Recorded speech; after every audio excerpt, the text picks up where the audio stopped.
प्रिय विद्यार्थियों, आपका स्वागत है जेएचपी कोचिंग में। जैसा कि आपको पता है कि मैं जीव विज्ञान कक्षा 12 अनसॉल्व्ड पेपर हल करा रहा हूं स्टूडेंट, जिसमें मैंने आपको जो स्टूडेंट सेट नंबर 2 तक फाइनल करा दिया है। ठीक है, क्वेश्चन पूरे। और हम आज स्टार्ट करेंगे सेट नंबर तीसरा 2023 348 सीआई कोड नंबर। ठीक है प्रिय स्टूडेंट, तो आज से हम इसी सेट को हम स्टार्ट करेंगे और इसे जल्दी ही हम फाइनल कर देंगे। ठीक है, तो देखिए हमारा हम पहले से ही स्टार्ट करेंगे एक का से। तो चलते हैं। तो देखिए प्रिय विद्यार्थियों, ये हमारा कक्षा 12 जीव विज्ञान unsolved paper 2023 set 3 348 CI code number है। ये हम आज से स्टार्ट करेंगे स्टूडेंट। ठीक है, ये केवल कक्षा 12 के लिए ही है और अनसॉल्व्ड पेपर 2023 का है। ठीक है, तो देखिए हमारा पहला क्वेश्चन क्या कह रहा है। एक का हमारा का क्वेश्चन कह रहा है स्टूडेंट कि आनुवंशिकतः रूपांतरित पौधा है। कौन सा? नंबर 1 है बीटी मक्का, दूसरा बीटी कॉटन, तीसरा बीटी राइस और चौथा इनमें से सभी। तो मैं बता दूं प्रिय स्टूडेंट, इसमें जो राइट आंसर है वो है इनमें से सभी। कौन है? इनमें से सभी। इसका जो आंसर है प्रिय विद्यार्थियों कौन है? इनमें से सभी। क्योंकि हम जानते हैं कि जो आनुवंशिकता रूपांतरित जो पौधे होते हैं वो हमारी बीटी मक्का भी होती है, बीटी कॉटन भी होती है और बीटी राइस भी होती है। प्रिय स्टूडेंट ध्यान रखिएगा, ये सभी क्वेश्चन सही हैं, तीनों के तीनों। यानी में चौथा ऑप्शन हमारा सही हो जाएगा, इनमें से सभी। ठीक है, इसके बाद हम देखते हैं प्रिय विद्यार्थियों, एक का हमारा खा कह रहा है। एक का खा कह रहा है, क्या कह रहा है कि निम्न में से कौन एक कूट या असत्य फल है। तो ध्यान दीजिएगा, नंबर 1 हमारे पास है अंगूर, दूसरा है आम, तीसरा ऑप्शन है अमरूद, चौथा ऑप्शन है सेब। तो मैं बता दूं स्टूडेंट, कूट या आभासी या असत्य फल हमारा कौन होता है? सेब होता है। कौन होता है? सेब होता है। आप ध्यान दीजिएगा, मैंने पिछले वीडियो में बता भी चुका हूं कि कूट या असत्य फल कौन होते हैं। तो हम जानते हैं प्रिय विद्यार्थियों कि जो हमारा कूट या असत्य या आभासी फल जो होता है वो हमारा कौन होता है? सेब होता है। यानी मतलब चौथा ऑप्शन हमारा सही हो जाएगा। इसके बाद हम देखते हैं, एक का हमारा ग कह रहा है कि आवृत बीजी पौधों के भ्रूण पोष में गुणसूत्रों की संख्या x होती है। कितनी होती है? नंबर 1 है 1x, दूसरा हमारे पास है 2x, तीसरा हमारे पास है 3x, चौथा हमारे पास है 4x। तो मैं बता दूं स्टूडेंट, जो हमारे पास आवृत बीजी जो पौधे होते हैं उनमें भ्रूण पोषों में के गुणसूत्रों की जो संख्या होती है वो कितनी होती है? 3x होती है। आपको बहुत ही अच्छी तरह से याद कर लेना है, कितनी होती है? 3x होती है प्रिय विद्यार्थियों। तो हमारा तीसरा ऑप्शन सही हो जाएगा। ठीक है, इसके बाद हम देखते हैं कि हमारे पास एक का घा कह रहा है। एक का घा कि टाइफाइड के रोग जनक का नाम है। नंबर 1 हमारे पास है एस्कैरिस, दूसरा है अमीबा, तीसरा है पैरामीशियम, चौथा है साल्मोनेला। तो मैं बता चुका हूँ स्टूडेंट पिछले ही वीडियो में कि जो टाइफाइड का रोगजनक होता है वो होता है साल्मोनेला टाइफी। कौन होता है? साल्मोनेला टाइफी भी लिखा हो सकता है, मगर यहाँ पर साल्मोनेला ही लिखा है। तो आपका चौथा ऑप्शन सही हो जाएगा। कौन होता है? यह हो जाएगा साल्मोनेला टाइफी। आपसे यह भी पूछा जा सकता है कि जो टाइफाइड है ये किसके द्वारा होता है? जीवाणु के द्वारा कि कवक के द्वारा कि ठीक है कि वायरस के द्वारा? ऐसे 3 4 ऑप्शन दे देगा। तो मगर मैं बता दूं स्टूडेंट, जो हमारे पास टाइफाइड है ये किसके द्वारा होता है? जीवाणु के द्वारा होता है, ना कि वायरस के द्वारा। आप यह भी याद रखिएगा, आपके लिए यह भी इम्पोर्टेंट है। आपसे पूछा जाएगा कि टाइफाइड किसके द्वारा होता है? वायरस के द्वारा कि कवक के द्वारा कि शैवाल के द्वारा कि जीवाणु के द्वारा? तो आप ऑप्शन में मारिएगा जीवाणु के द्वारा। ठीक है, यहाँ पर अब आप देख सकते हैं प्रिय स्टूडेंट कि दूसरे का हमारा क्या कह रहा है कि पात्रे निषेचन को संक्षेप में लिखिए। कि पात्रे निषेचन हमारा क्या है? IVF जिसे कहते हैं इन विट्रो फर्टिलाइजेशन भी बोलते हैं इसे। IVF भी लिखकर आ सकता है। ठीक है, तो उत्तर में हम लिखे हैं यहाँ पर कि शरीर से बाहर स्टूडेंट प्रयोगशाला में। कहाँ पर? प्रयोगशाला में मानक परिस्थितियों में शुक्राणुओं द्वारा अंडाणुओं का क्या निषेचन अंतःपात्री निषेचन कहलाता है। अंतःपात्री निषेचन या पात्री निषेचन या IVF इन विट्रो फर्टिलाइजेशन जिसे बोलते हैं, ध्यान रखिएगा, क्या कहलाता है? अंतरपात्य निषेचन कहलाता है। यही इसका उत्तर स्टूडेंट। आपको कैसे समझना है कि पात्र निषेचन क्या है? कि माता का जो अंडाणु होता है उसे निकाल लिया जाता है और द्रव शुक्राणु से मिला करके प्रयोगशाला में एक भ्रूण बना लिया जाता है और वही भ्रूण को फिर पुनः माता के गर्भाशय में फिट कर दिया जाता है। यही जो क्रिया होती है पात्रे निषेचन होती है स्टूडेंट। कहाँ पर कराई जाती है? प्रयोगशाला में कराई जाती है, यानी कि बाहर कराई जाती है शरीर से। ध्यान रखिएगा, शरीर से बाहर कराने वाला जो निषेचन होता है वही है पात्रे निषेचन, ठीक है। इसके बाद हम देखते हैं प्रिय स्टूडेंट, दूसरे का हमारा खा कह रहा है कि दूध से दही कौन बैक्टीरिया बनाता है? बैक्टीरिया बोल दो या जीवाणु, ठीक है। कह रहा है दूध से दही कौन बैक्टीरिया बनाता है?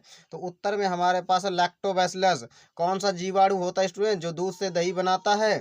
तो लैक्टोबैसिलस नामक जीवाणु होता है जो दूध से दही बनाता है, ठीक है। ध्यान रखिएगा। इसके बाद हम देखते हैं प्रिय स्टूडेंट कि हमारे पास है दूसरे गा कह रहा है आरएनए एवं डीएनए की शर्करा में क्या अंतर होता है? ध्यान दीजिएगा, बहुत ही पूछा जाने वाला क्वेश्चन है। तो उत्तर में आपको डाल लेना है। सबसे पहले हम आरएनए में जानेंगे कौन सी शर्करा होती है, फिर डीएनए में। तो आरएनए में हमारी शर्करा जो होती है स्टूडेंट वो है राइबोस शर्करा होती है। कौन सी शर्करा होती है? राइबोस शर्करा होती है, ध्यान दीजिएगा। और जो डीएनए में शर्करा होती है स्टूडेंट वो होती है डीऑक्सीराइबोस शर्करा होती है। कौन सी होती है? डीएनए है तो डीऑक्सीराइबोस, अगर आरएनए है तो राइबोस शर्करा। ध्यान दीजिएगा, नाम से ही आपको ध्यान रखना है। आर है ना तो रा से राइबोस शर्करा, डी से डीऑक्सीराइबोस शर्करा, ठीक है। तो कौन शर्करा होती है? तो ध्यान रखिएगा, आरएनए में राइबोस शर्करा और डीएनए में डीऑक्सीराइबोस शर्करा होती है। इसके बाद हम देखेंगे नेक्स्ट क्वेश्चन। देखिए प्रिय स्टूडेंट, दूसरे का हमारा अंगा कह रहा है मानव में गुणसूत्रों की संख्या कितने हैं? तो मैं पहले ही बता चुका हूँ स्टूडेंट कि मानव में 46 गुणसूत्र होते हैं। कितने होते हैं?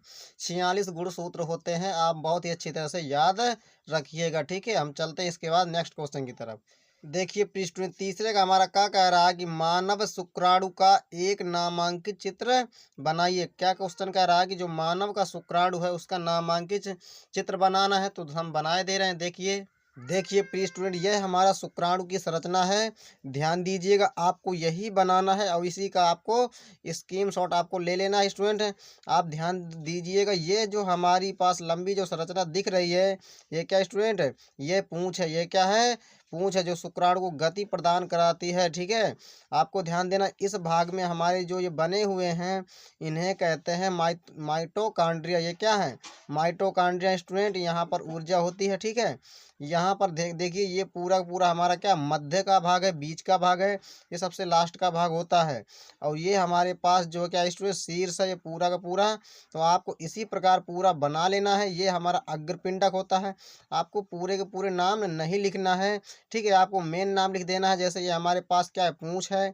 ये हमारा भाग क्या है बीच का? ये हमारा जो दिख रहा है ये मध्य भाग है, ठीक है। तो मध्य भाग में क्या पाए जाते हैं? हमारे माइटोकॉन्ड्रिया होते हैं। यहीं से हमें अगर माइटोकॉन्ड्रिया ना हो तो शुक्राणु को ऊर्जा नहीं मिलेगी, ये शुक्राणु आगे नहीं बढ़ पाएगा, यानी मतलब गति नहीं कर पाएगा। तो यहीं से ऊर्जा मिलती है, ध्यान रखिएगा, ठीक है। और ये जो हमारा दिख रहा है पतला सा भाग छोटा सा, इसे कहते हैं ग्रीवा गर्दन, ठीक है। इसके बाद आप देख सकते हैं ये पूरा पूरा भाग जो दिख रहा है हमारा ये क्या? शीर्ष है स्टूडेंट, हेड है। तो आप इतने ही आपको नाम लिख देना। ये हमारा क्या है? ये शीर्ष है पूरा पूरा। ये हमारा क्या स्टूडेंट? ये ग्रीवा है, इतना नाम लिख देना है। ये पूरा भाग क्या स्टूडेंट? ये हमारा है मध्य भाग है। यहाँ पर माइटोकॉन्ड्रिया आपको बना देना है। ये क्या होते हैं? हमारे माइटोकॉन्ड्रिया होते हैं, बस। इसके बाद आपको ये पुच्छ बना देना है और बाकी आपको नाम नहीं लिखना है कि आप बाकी नाम लिख दें, क्योंकि ज़्यादा आपके लिए इम्पोर्टेंट नहीं है। आपके लिए इम्पोर्टेंट क्या है? ये मेन नाम आपके लिए इम्पोर्टेंट है कि ये है कौन, ये क्या भाग है, ये कैसा भाग है, ठीक है। इस भाग को क्या कहते हैं, यही आपके लिए इम्पोर्टेंट है। आपको यही करना भी है। आप इसका जल्दी से स्क्रीनशॉट ले लीजिए और बना लीजिएगा, ठीक है। देखिए प्रिय स्टूडेंट, तीसरे का हमारा खा कह रहा है मेंडल के प्रभाविता नियम का वर्णन कीजिए। तो मैं बता दूं प्रिय स्टूडेंट, यह जो प्रश्न है सेट 1 में 6 का काम में हो चुका है। और स्टूडेंट हमारी प्लेलिस्ट भी बनी हुई है, हमारे प्लेलिस्ट में जाकर आप यह क्वेश्चन देख सकते हैं। सेट नंबर 1 में हो चुका है। कौन सा क्वेश्चन था? 6 का। वहाँ से आप जाकर बहुत ही अच्छी तरह से देख सकते हैं और अच्छी तरह से सीख भी सकते हैं। इसके बाद हम देखते हैं नेक्स्ट क्वेश्चन। देखिए प्रिय स्टूडेंट, तीसरे का हमारे पास ग कह रहा है कि प्रोटीन संश्लेषण को प्रारंभ करने हेतु प्रारंभ कूट और प्रथम अमीनो अम्ल का नाम लिखिए। यही कह रहा है ना। उत्तर डालना है आपको, लिखना है प्रिय स्टूडेंट, प्रोटीन संश्लेषण को प्रारंभ करने हेतु। कह रहा है ना कि प्रोटीन संश्लेषण को प्रारंभ करने हेतु जो हमारे पास प्रारंभिक कूट होते हैं वो कौन होते हैं? कौन से नाम के? AUG और GUG होते हैं। ये दो नाम के हमारे पास क्या होते हैं? कूट होते हैं स्टूडेंट, कोड होते हैं। ध्यान रखिएगा कौन कौन से कोड होते हैं। एक है हमारे पास AUG नाम का कोड होता है, एक होता है हमारे पास GUG नाम का कोड होता है। ध्यान रखिएगा, ठीक है। तथा प्राथमिक अमीनो अम्ल का नाम है फेनिल एलेनीन। क्या नाम है? प्राथमिक अमीनो अम्ल का नाम है फेनिल एलेनीन। ध्यान रखिएगा, यह जो हमारे पास है कूट दो नाम के होते हैं। एक हमारे पास AUG कोड है और दूसरा हमारे पास है GUG। और अमीनो अम्ल का नाम क्या है? Phenylalanine. बहुत ही इंपॉर्टेंट क्वेश्चन है, आप अच्छी तरह से इसे याद कर लीजिएगा, ठीक है स्टूडेंट। इसके बाद हम देखते हैं कि हमारे पास तीसरे का घा कह रहा है। क्या कह रहा है? कि बीटी कपास पर संक्षिप्त टिप्पणी लिखिए। बहुत ही इंपॉर्टेंट क्वेश्चन है ये कि बीटी कपास पर संक्षिप्त टिप्पणी लिखिए। तो देखिए प्रिय स्टूडेंट, उत्तर आपको डालना है। उत्तर में लिखना है कि जो बीटी का पूरा नाम क्या होता है? बैसिलस थूरिनजिएंसिस। क्या नाम होता है? बीटी का जो पूरा नाम होता है बैसिलस, बी से बैसिलस और टी से हमारा क्या हो जाएगा? थूरिनजिएंसिस नामक जीवाणु से बनी प्रोटीन। नामक जीवाणु से बनी प्रोटीन जो पीड़कों के लिए विष का कार्य करती है। जो पीड़क कौन होते हैं स्टूडेंट? ये एक प्रकार के हमारे पास जीव होते हैं। पीड़क एक प्रकार के क्या होते हैं? जीव होते हैं जो फसलों को क्या पहुंचाते हैं? क्षति पहुंचाते हैं, नुकसान पहुंचाते हैं। कौन? जो पीड़क होते हैं, उन्हें हम पीड़क बोलते हैं। जो कुछ खतरनाक क्या होते हैं? जीव होते हैं जो पौधों को क्या पहुंचाते हैं? हानि पहुंचाते हैं, उन्हें हम पीड़क बोलते हैं। ध्यान रखिएगा। तो बनी प्रोटीन जो पीड़कों के लिए क्या है? विष का कार्य करती है, ठीक है। तथा कुछ जीवाणु के लिए निष्क्रिय होती है और कुछ जीवाणु के लिए क्या होती है? निष्क्रिय होती है। उसे हम प्रोटीन विष कहते हैं। क्या कहते हैं? उसे हम प्रोटीन विष कहते हैं, जो बीटी फसलों को बनाने में प्रयुक्त की जाती है। कहाँ प्रयुक्त की जाती है? बीटी फसलों को बनाने के लिए। बीटी फसलों को बनाने में क्या किए थे? प्रयुक्त की जाती है, जिससे उन फसलों में पीड़क प्रतिरोधकता उत्पन्न हो जाता है। यानी वो पीड़कों से लड़ने की जो क्षमता है वो क्या हो जाती है? उत्पन्न हो जाती है। ध्यान दीजिएगा, जिससे उन फसलों में पीड़क प्रतिरोधकता उत्पन्न हो जाती है। जैसे हमारे पास उदाहरण बीटी कपास, जैसे उदाहरण हमारे पास क्या? बीटी कपास है। इनमें क्या होती है? प्रतिरोधक क्षमता उत्पन्न हो जाती है। ध्यान दीजिएगा, यही इसका आंसर स्टूडेंट स्क्रीनशॉट ले लीजिए। इसके बाद हम चलते हैं नेक्स्ट क्वेश्चन की तरफ। देखिए प्रिय स्टूडेंट, तीसरे का हमारे पास अंगा कह रहा है सक्रिय एवं निष्क्रिय प्रतिरक्षा क्या है। तो हम देखते हैं स्टूडेंट, पहला हमारे पास उत्तर डाल लेना है, हेडिंग पड़ जाएगी सक्रिय प्रतिरक्षा, जिसे अंग्रेजी में कहते हैं एक्टिव इम्यूनिटी। क्या कहते हैं? Active immunity. यह क्या होती है हमारी? देखते हैं स्टूडेंट, देखना है आपको ध्यान से कि जब किसी भी जीव की अपनी कोशिकाएं, अपनी ही जो कोशिकाएं हैं प्रतिरक्षा उत्पन्न करती हैं। अगर स्टूडेंट किसी भी जीव के अगर जो कोशिकाएं हैं अगर खुद से क्या कर लें?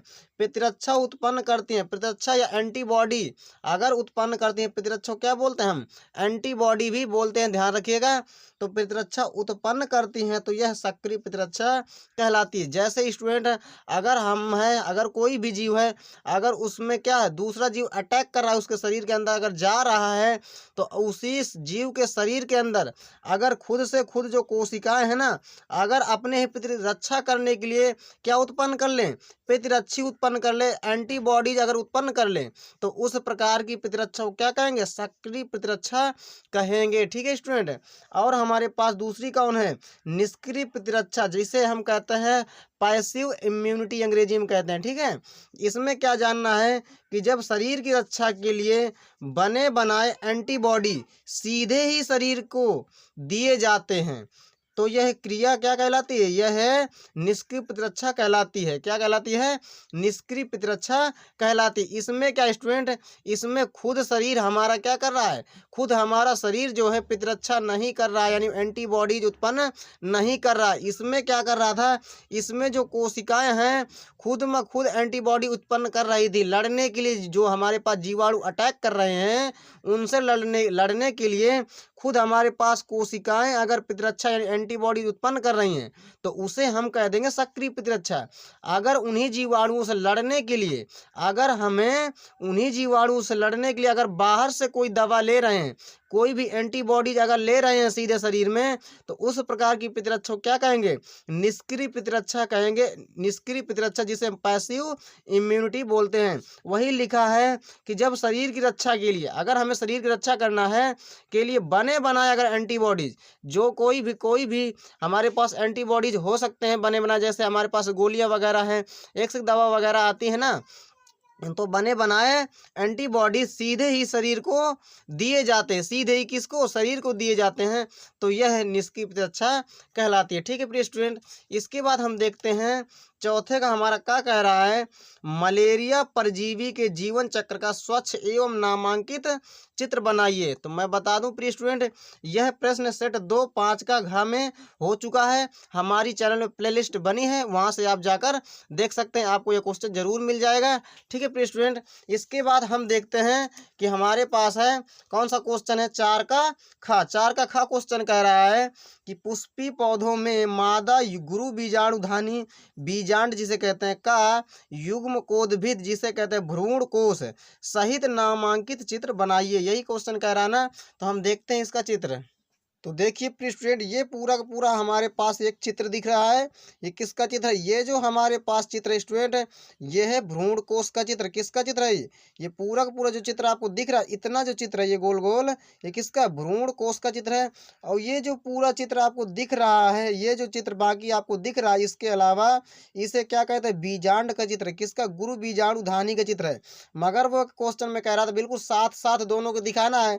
तो एक तो हमारे पास ये क्या होगा, भ्रूण कोश, ठीक है ना, और ये हमारे पास क्या हो गया, गुरु बीजाणुधानी, दोनों इसी में साथ साथ है कि नहीं है। और वही यही भी कह भी रहा था। ठीक है। ये आपको जो है बहुत ही अच्छी तरह स्क्रीनशॉट इसका ले लेना है और आपको ऐसे ही इसी चित्र को बना लेना है और इसमें कुछ भागों के आपको नाम भी लिख देना, जैसे बीजांड द्वार है, ये क्या भ्रूण कोश है, ये क्या प्रतिमुखी कोशिकाएं हैं, ये जो हमारे पास है ये कौन सी कोशिकाएं, ध्रुवी केंद्रक हैं। ठीक है, ये ध्रुवी केंद्रक हैं। आप बाकी आपको ऐसे नाम आपको नहीं लिखना, ये ऐसे जो नाम है इसे कह रहे हैं बीजांड व्रंत कह, ये आप नाम लिख लीजिएगा।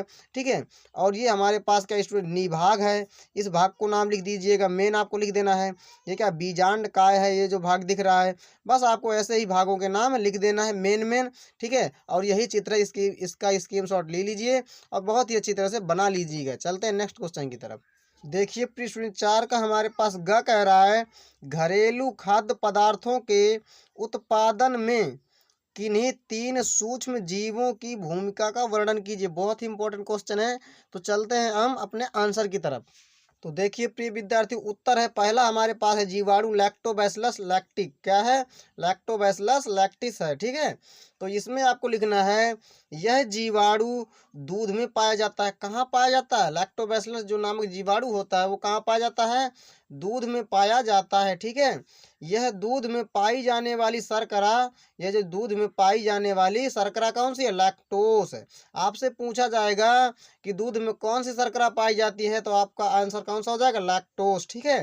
तो यह दूध में पाई जाने वाली लैक्टोस शर्करा का किण्वन करके फर्मेंटेशन करके लैक्टिक अम्ल क्या करते हैं, बनाते हैं। कौन, जो लैक्टोबैसिलस लैक्टिस हैं वो क्या करते हैं, वो दूध में पाए जाने वाले एक प्रकार के जीवाणु हैं। और जो दूध में पाई जाने वाली लैक्टोज शर्करा है उसका किण्वन करके क्या बनाते हैं, लैक्टिक अम्ल बनाते हैं। ध्यान दीजिएगा, बहुत ही इंपॉर्टेंट क्वेश्चन है। ठीक है। और दूसरा हमारे पास जीवाणु है सैकेरोमाइसीस सेरेविसी। ठीक है। यह क्या करता है, यह एक ईस्ट या कवक है, फंगस जिसे बोलते हैं। ठीक है। यह एक ईस्ट या कवक है। इसका बेकरी उद्योग में अधिक उपयोग है। बेकरी उद्योग में क्या है, बहुत ही ज़्यादा उपयोग होता है। जैसे पनीर बनाने में, जैसे हमारे पास स्टूडेंट है जो डबल रोटी होती है, इस प्रकार की चीज़ें बनाने में इसका बहुत ही महत्वपूर्ण योग है। ठीक है। यह उपयोग होता है इसका। इसके बाद हम देखते हैं तीसरा है स्ट्रेप्टोकोकस। यह एक प्रकार का जीवाणु होता है। इस जीवाणु का उपयोग कहाँ किया जाता है, उपयोग इडली या डोसा आदि बनाने में किया जाता है। किसका, स्ट्रेप्टोकोकस जो नामक जो जीवाणु होता है, इसका जो उपयोग है, इस्तेमाल है, कहाँ किया जाता है, इडली कामा डोसा आदि बनाने में किया जाता है। ठीक है स्टूडेंट, यही इनका पूरा का पूरा इसका आंसर था। तो चलते हैं प्रिय स्टूडेंट, इसके बाद हम मिलेंगे नेक्स्ट वीडियो में। चलते हैं, नमस्कार, जय हिंद, वंदे मातरम।